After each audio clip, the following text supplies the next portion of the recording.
నమస్తే, welcome to our channel. నేను మీ ప్రియాంకారావు. ఒక పక్క వైసీపీ వాళ్ళేమో డిఎస్సిలో నియామకాల్లో అవకతవకలు జరిగాయి అంటూ నిరసనలు చేపడతారు.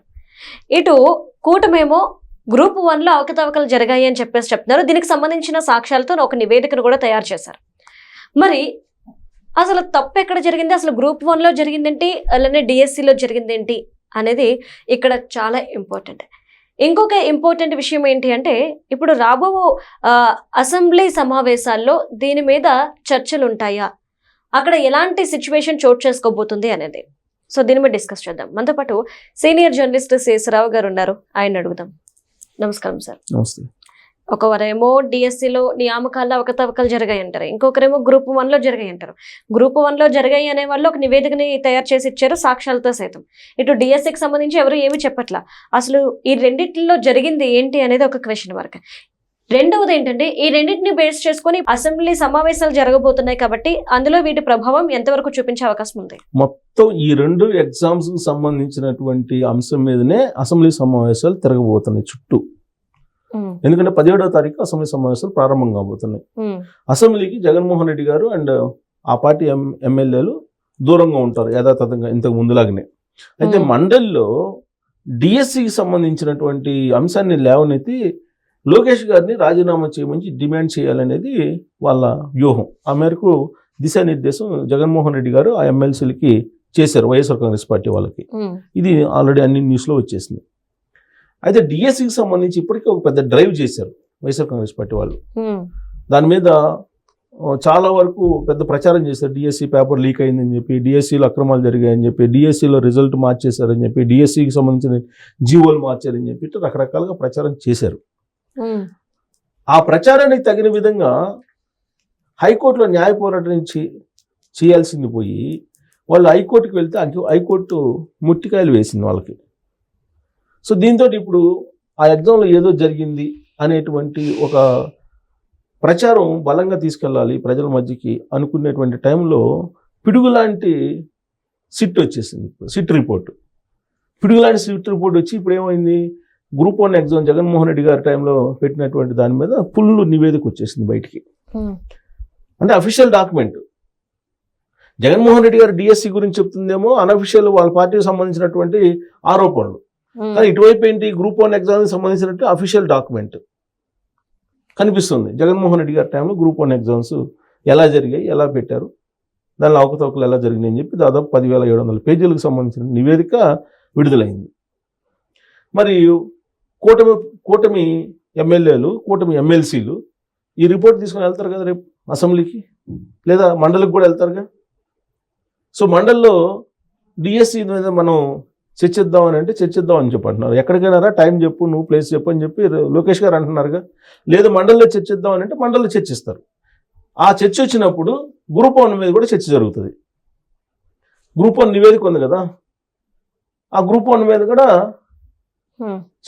చర్చకి ఖచ్చితంగా ఆహ్వానించాల్సిన పరిస్థితి ఏర్పడుతుంది వాళ్ళకి మండలిలో. అంటే మండలిలో ఈ రెండు ఎగ్జామ్స్ చుట్టూ, ఈ రెండు ఎగ్జామ్స్ మీద వస్తున్నటువంటి ఆరోపణలు, ఇన్వెస్టిగేషన్, దీనికి సంబంధించినటువంటి చర్చ ఖచ్చితంగా హీట్ ఎక్కించే అవకాశం ఉంది. ఎక్కడ, మండలిలో.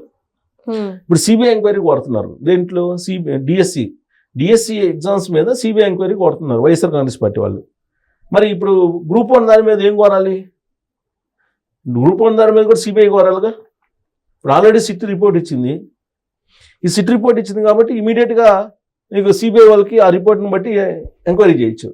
ఇమీడియట్గా సిబిఐ కనుక దీన్ని రెండింటినీ కనుక సిబిఐకి ఎండర్స్ చేస్తే, ఇప్పుడు గ్రూప్ 1 మీద ఆల్రెడీ రిపోర్ట్ ఉంది కాబట్టి ఈ రిపోర్ట్ని బేస్ చేసుకొని సీతారామాంజనేయులు గారిని, ఆ తర్వాత అప్పుడు గవర్నమెంట్లో ఉన్నటువంటి ముఖ్యమంత్రి జగన్మోహన్ రెడ్డి గారిని, వీళ్ళిద్దరిని పిలిచి విచారిస్తారుగా. మరి రేపు మండలిలో రెండింటికి సంబంధించి సిబిఐ ఎంక్వైరీ చేద్దామంటారా, లేదంటే డిఎస్సికి సంబంధించి అవకతవకలు జరగలేదని కొట్టిపారేస్తారు. ఎందుకంటే డిఎస్సికి సంబంధించినటువంటి ఆధారాలు లేవని హైకోర్టు చెప్పింది కాబట్టి ఇంకా సిబిఐ ఎంక్వైరీ ఏంటి అని అడుగుతారు. సో కాబట్టి ఈ గ్రూప్ 1 దాని మీద సిబిఐకి ఎంక్వైరీకి తీర్మానం చేసే ఛాన్సెస్ అయితే ఉన్నాయి. దాన్ని అడ్డుకునేదానికి డిఎస్సికి సంబంధించిన ఇష్యూని ముందు నుంచే ప్లాన్డ్గా వైఎస్ఆర్ కాంగ్రెస్ పార్టీ తెర మీదకి తీసుకొచ్చింది. సో పొలిటికల్ స్ట్రాటజీస్లో వైఎస్ఆర్ కాంగ్రెస్ పార్టీ చాలా ముందుంటుంది. అసలు గ్రూప్ 1 సంబంధించిన నివేదిక బయటకు వస్తుందని చెప్పి జనరల్గా ఎవరు ఎక్స్పెక్ట్ చేయలే. గ్రూప్ 1 సంబంధించిన రిపోర్టు అంటే ఎప్పటి నుంచి తయారవుతుంది, అది వస్తుందని వాళ్ళకి ముందే తెలిసి ఉండొచ్చు బహుశా. అందుకే డిఎస్సిది తీసుకొచ్చారు. డిఎస్సిది తీసుకొచ్చారు, ఆధారాలు లేవు, ఆరోపణలు చేస్తున్నారు. కానీ ఇది డిఫరెంట్, గ్రూప్ 1 అనేది డిఫరెంట్. దీని మీద ఆ సిబిఐ ఎంక్వైరీకి వేస్తారేమో అనేటువంటి ఒక ఆందోళనతో డిఎస్సిని అడ్డుపెట్టే ప్రయత్నం చేస్తున్నారు. సరే, అసెంబ్లీలో అయితే పెట్టలేరుగా, మండలిలో పెట్టిన అసెంబ్లీలో అయితే పెట్టలేరుగా. అసెంబ్లీ తీర్మానం చేసి సిబిఐకి అప్పచెప్పింది అనుకోండి గ్రూప్ 1 ఎగ్జామ్, ఏం చేస్తారు అంటే మండలిలో అడ్డుకుంటారు ఆ తీర్మానాన్ని. దానికి పొలిటికల్గా కలర్ వేయడానికి డిఎస్సిని తెర మీదకి తీసుకొచ్చారు. చాలా వ్యూహాత్మకంగా అనేది మనకి కనిపిస్తుంది ఇవన్నీ చూస్తూ ఉంటే. అంటే ఎప్పటి నుంచో వీళ్ళకి తెలుసు పలాని డేట్న లేదంటే పలాని రోజున ఈ గ్రూప్ 1 సంబంధించిన నివేదిక వస్తుంది అని. దానికి టిట్ ఫర్ టాట్ లాగా డిఎస్సిని ఏమీ లేని దాన్ని బయటికి తీసుకొచ్చారు అనేది ఇప్పుడు తెలుగుదేశం పార్టీ వాళ్ళు చెబుతున్నారు. సరే, ఏదైనా సరే ఈ 2 ఎగ్జామ్స్ మీద డిస్కస్ చేయడానికి మండలి కేంద్రం కాబోతుంది. అసెంబ్లీ కన్నా కూడా మండలి కేంద్రం కాబోతుంది. దానికి సమాయత్తం అవడానికి ఇరు పార్టీలు సిద్ధమయ్యాయి. 16వ తారీఖున రాష్ట్ర వ్యాప్తంగా ఉన్నటువంటి టీచర్స్, ప్రత్యేకించి మెగా డిఎస్సిలో సెలెక్ట్ అయినటువంటి టీచర్స్ దాదాపు 10,000 మంది అమరావతిలో పెద్ద ఎత్తున ర్యాలీ చేయబోతున్నారు 16వ తారీఖు. 15 ఆగస్టు 15 అక్కడ అసెంబ్లీలో, అలాగే సెక్రటరియట్ అసెంబ్లీలో అందరికి ఆహ్వానం పలికారు. అక్కడ అందరు ఎవరైనా సందర్శించవచ్చు అని చెప్పి అదొక ఆహ్వాన కార్యక్రమం పెట్టారు. కంటిన్యూషన్లో 16వ తారీఖున అక్కడ ఆందోళన కార్యక్రమాలు పెట్టారు. డిఎస్సిలో సెలెక్ట్ అయినటువంటి టీచర్స్ వచ్చి, టీచర్స్ ఏం చెప్తున్నారు, జగన్మోహన్ రెడ్డి గారు తప్పుదోవ పట్టిస్తున్నారు, మేము కష్టపడి చదువుకొని మేము ఉద్యోగాలు సంపాదించుకుంటే దాంట్లో అవకతవకలు జరిగిన ఎగ్జామ్స్లో అని చెప్పేసి మమ్మల్ని కించపరుస్తున్నారని చెప్పి వాళ్ళు వచ్చి విజయవాడలో పెద్ద ఎత్తున ధర్నా చేయబోతున్నారు 16వ తారీఖున. తెల్లారితే 17వ తారీఖు అసెంబ్లీ. సో అసెంబ్లీలో ఖచ్చితంగా ఇదే ఉంటుంది.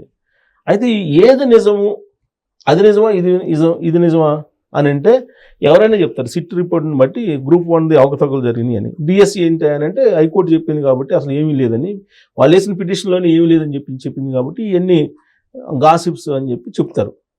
అంతే, ఇప్పుడు శంఖంలో పోస్తేనే తీర్థం అవుతుంది అంటారు కదా, అలాగే ఈ 2 ఇష్యూస్ మీద మేధావి వర్గం ఉంటుంది కదా, ఫ్యాక్ట్ చెక్ అని చెప్పి ఆ మధ్యకాలంలో కొంతమంది రిటైర్డ్ ఐఏఎస్లు వీళ్ళు కలిసి కొన్ని అంశాల మీద ప్రజలకు అవగాహన కల్పించే ప్రయత్నం చేశారు ఆంధ్రప్రదేశ్లో.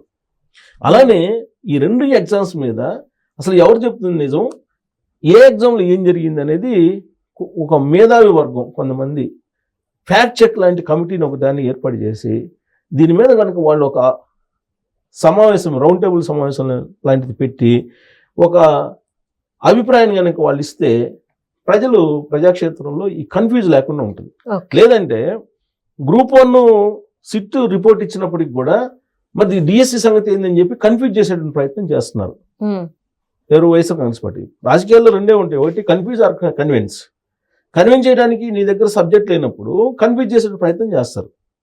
ఇప్పుడు ఇదే జరుగుతుంది. అందుకే ఫ్యాక్ట్ చెక్ లాంటిది ఒకటి పెట్టి ఒక మేధావులతోటి ఒక రౌండ్ టేబుల్ సమావేశం పెట్టి డిఎస్సిలో ఏం జరిగింది, గ్రూప్ 1లో ఏం జరిగింది అనేది కనుక చెప్పగలిగితే అప్పుడు సమాజానికి ఒక స్పష్టత వస్తుంది, కన్ఫ్యూజన్ లేకుండా.